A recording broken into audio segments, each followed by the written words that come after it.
Ang kwentong ito ay hango sa totoong buhay.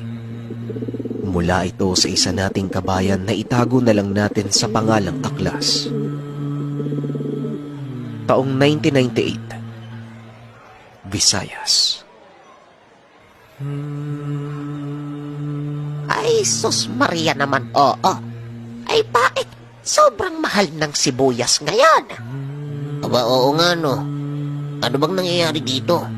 Bakit mas mahal pa sa kilo ng karne? Ano bang nangyayari sa mga namumuno? Kapag ganito kamahal, kaunti na lang yung marerekado eh.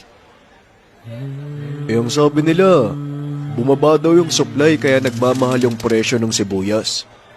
Ewan ko lang kung totoo Ang sabi, mas mura daw yung imported, kaya yun yung binibili ng mga tao.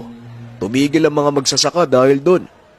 Kaso, pinigilan daw yung pag-aangkat natin sa ibang bansa. Para naman daw kumita yung mga lokal na magsasaka. Kaso ang problema, ang daming nangangailangan ng supply. Kaunti naman yung nagagawa. Kaya lalong nagmamahal yung presyo eh.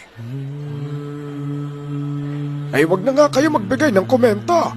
Ay, baka mali yung narinig nyo tapos maniwala sa inyo yung lahat ng tao dito.